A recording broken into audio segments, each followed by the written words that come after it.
Arunachal Pradesh state women commission की ओर से हमने एक कार्यक्रम रखा, 1 day state level awareness cum training programme on plastic waste management. तो आज हमने इस कदम को इसलिए उठाया कि ईटानगर सबसे पहले ये गेटवे है, ईटानगर अरुणाचल का गेटवे है, ये साफ रहे, इसलिए हमने इस कदम को उठाया था। जो जितने भी प्लास्टिक से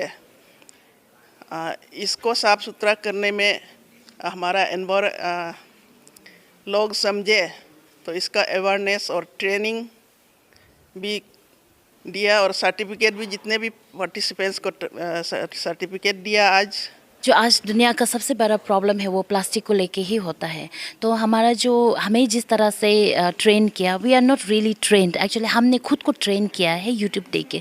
तो यहाँ पे जो प्रिंसिपल्स है वेस्ट मैनेजमेंट का 3 Rs, reuse, reduce and recycle.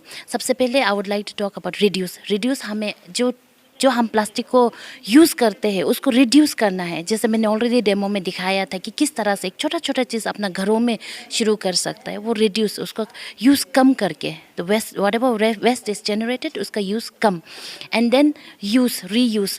दोबारा उसी चीज़ को अगर एक प्लास्टिक आप लेते हो, उसका जब आप पैकेजिंग से चिप्स खाते हो तो उस पैकेज का एक अल्टरनेटिव अलग यूज़ में क्या आ सकता है वो हमें जानना ज़रूरी है।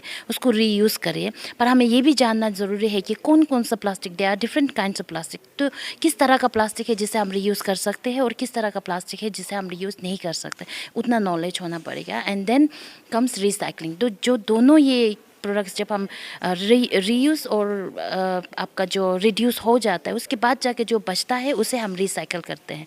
बट मेरा मानना ये है कि उससे भी ये 3 R से भी ऊपर आपका होता है रिफ्यूज़। हमें प्लास्टिक यूज़ करना रिफ्यूज़ ही कर देना चाहिए if possible, but I think this will not be very much applicable to everyone. So but then I think refuse is the most important thing that we can do today. Ma'am, आपने 3 शब्दों को बताया है, लेकिन उसको कैसे reduce करेंगे और कैसे उसको रिसाइकलिंग करेंगे, कैसे उसको रीयूज़ करेंगे, उसका बारे में जनता को बता दीजिए।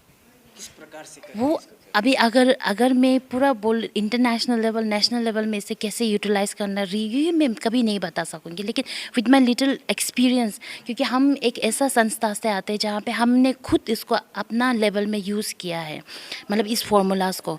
तो हमने अपने घरों में जाके इसको मिनिमाइज़ किया है। जैसे कि मेरे घर में जंक फूड जो कंजम्पशन ऑफ जो चिप्स होता है वो बहुत कम होता है, क्योंकि मैंने अपना बच्चों को ऐसे ट्रेन किया है कि हाँ, आप इस चीज़ को कम खाना है, not just for the plastic, लेकिन इसका कंजम्पशन जो हेल्थ के लिए भी ख़राब होता है। सो एक छोटा लेवल में अपना घरों में हमने इसको रिड्यूस करना सीखा है, अपना घरों में इसको रीयूज़ करना सीखा है। और रिसाइकलिंग के लिए फॉर्चुनेटली हमारा वहाँ पे एक छोटा सा प्लांट है, तो जो भी प्लास्टिक होता है वो जमसे कातिल चिल्ड्रंस कम्युनिटी में जाके उसको रिसाइकल किया जाता है। So I think I won't be the right person to say क्या सेपा में क्या करना चाहिए, डापो में क्या करना चाहिए।